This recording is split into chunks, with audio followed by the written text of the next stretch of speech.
Hey folks, welcome to Role of Law. Today I want to talk about etiquette and fashion. These are things that don't show up in a whole lot of games.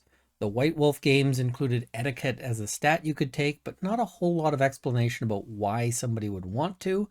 And there's a few other games that sort of dabble with it. But I think this is something that can really fit into a politics heavy, sort of social maneuvering kind of game.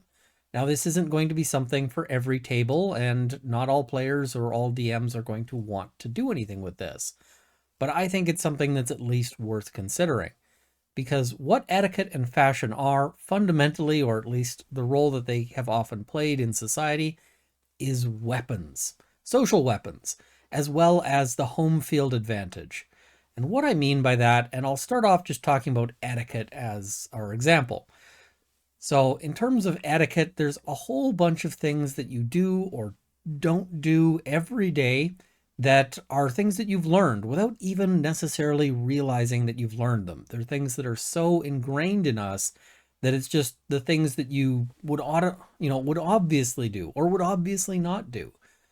Questions of when is it appropriate to use your hands to eat food? Yes to pizza, no to soup. What about a steak? These kinds of questions. Which fork do you use, or does it matter for various things? What are appropriate gifts? Would you get somebody diapers? Would you get somebody, condoms?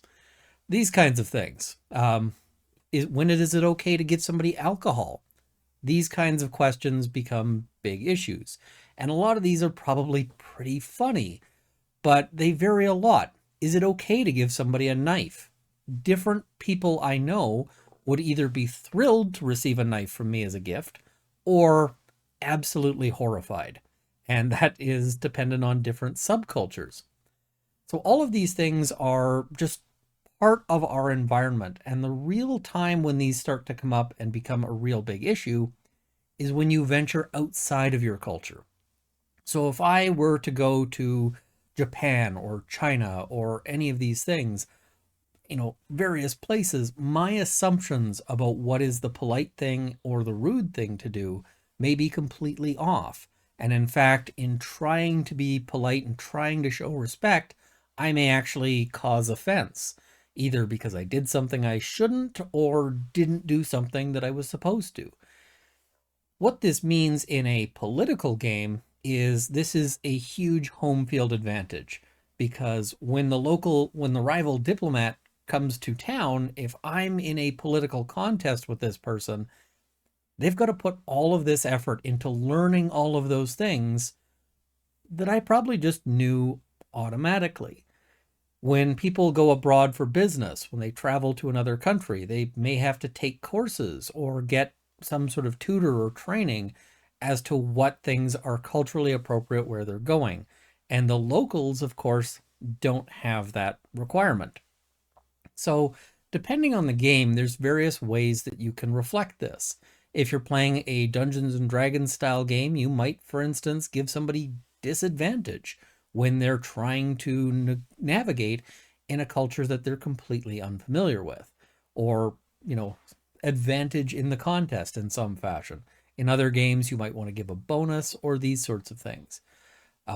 Or possibly even run like an etiquette test to see if they cause offense, which might completely disrupt what they were planning on doing. Now, the way I typically like to introduce these things, because these are often going to be new things for players, and players may be hesitant of new things. I find the best way to introduce this is to start out with a political situation where this works in the player's advantage, because players are going to be a lot happier with the introduction of a new thing to worry about when it starts out working for them. So, for example, you can have it where the players have just uncovered a plot and from the nearby rival kingdom. And that rival kingdom has sent somebody to basically call the players, like call their characters liars and say, no, no, no, you're making this up. And you can say that you guys, my players, you've got advantage in this context because that person is getting all of their social cues wrong. They just don't know what they're doing. And the players are going to like that, because people tend to like when they get an unexpected boost. And then later, when it's not working in their favor, it's already going to be familiar and they're already going to have bought in on it. They liked it when it was on their side. Now that it's against them, it's like, okay, well, that makes sense. It's a lot easier to introduce it that way than to do it the other way. If you spring it on players and say you're at a disadvantage because you're in a foreign culture, they may be a little less happy with it. So that's a little bit about etiquette. And if you're playing it with an active stat, one of the things for, like, when I mentioned this with Vampire the Masquerade, for example, one person said, well, this is dumb. There's this whole stat that doesn't do anything for me.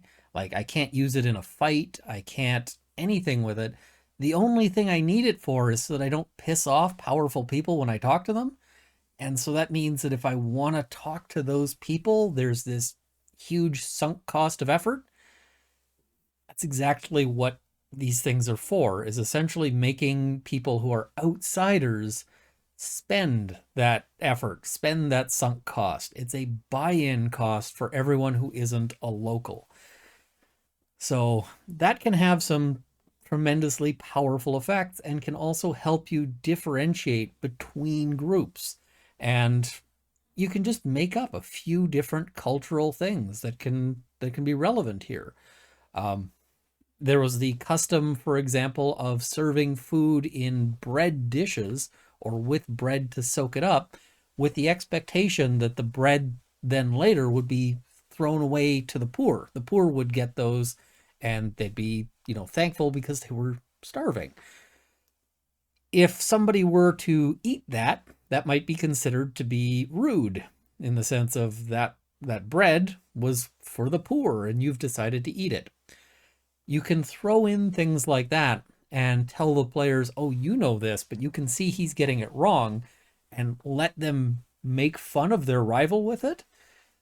People will really like that, as opposed to when they're venturing into the foreign culture, you can say, okay, now you're learning these things. Here are things you can't do.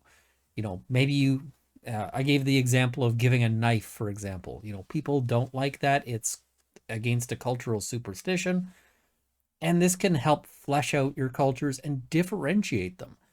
It can be really difficult when you're designing a world to create two different countries and have the players actually feel that those are two different countries and not just two different places with different names, but are really kind of, the same thing. So all of this, I think, can be really helpful. Now, I also mentioned fashion. And fashion is, to a certain extent, it is also like the home field advantage in that it's a weapon against foreigners, against people who are strangers. It's a way to make things more difficult for them because they're going to have different local fashions, and those local fashions probably won't be what is in fashion wherever they've gone to. However, they might start a new fashion trend is another thing. However, fashion primarily works as a weapon of those who have money against those who don't. And especially when you start looking at D&D games and medieval and that kind of thing, think about how much goes into making a new dress or a new suit. It's actually a lot of work that you have to commission somebody to do, especially if you're talking about getting them to design a new style or something that they're unfamiliar with. You might have to get material that isn't available locally. You might have to get special material, special buttons, all of these things together. This might be tremendously costly. The people who are typically fashion makers will tend to be the powerful and wealthy in society. People want to emulate the things they're doing, and peasants rarely make fashion. It's not like the local nobility are going to be like, ooh, that farmer with the leather boots that were passed down from his dad and have just a light covering of cow poop, that's the next fashion.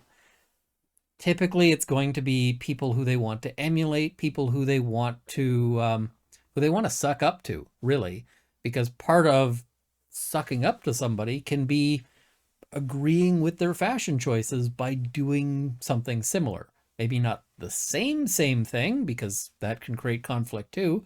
See, for example, our etiquette rules, but something similar enough that shows that you are buying what they're selling, essentially.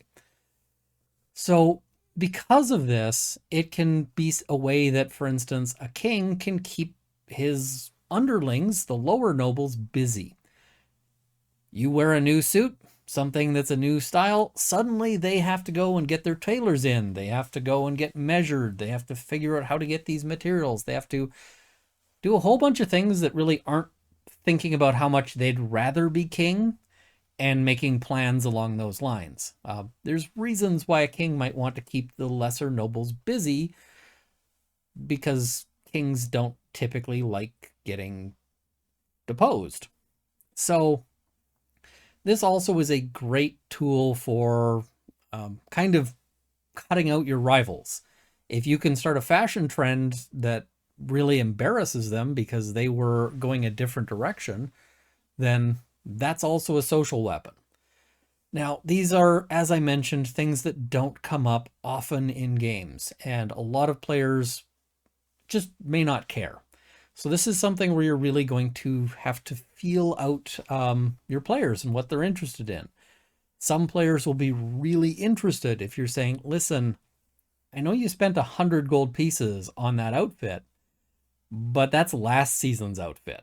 And now everyone's wearing this new thing. And if you want to keep playing in terms of, if you want to keep being able to wheel and deal, you're going to have to buy a new outfit. Some people will be thinking that's great. Others will think it's the worst thing you've ever done to them. And you should maybe have that talk with your players, see what they're interested, what they're not interested in. You can also sort of dip your toe in the water and see how people react. If you have people whose eyes light up because they feel that this is a more vibrant addition to their world, lean into it more. But if you try it out and it lands like a dead fish on the table, then you can move on and just never bring it up again. All of these are perfectly acceptable. So anyway, I just kind of wanted to share that with you guys. It's just something I have done in the past. And as I mentioned, I don't want to do this at every table. Different tables, different things. I've had groups where it worked great. I've had groups where I was just like, okay, moving hastily onwards onto something else. Let's go kill some more ogres. But something for you to think about, something that might be of use in your game. And let me know in the comments if you have any thoughts or if this is something you've played around with. I'll also just mention that nobody has as of yet won the silver. So I'm going to keep dropping hints of varying degrees of subtlety. And good luck.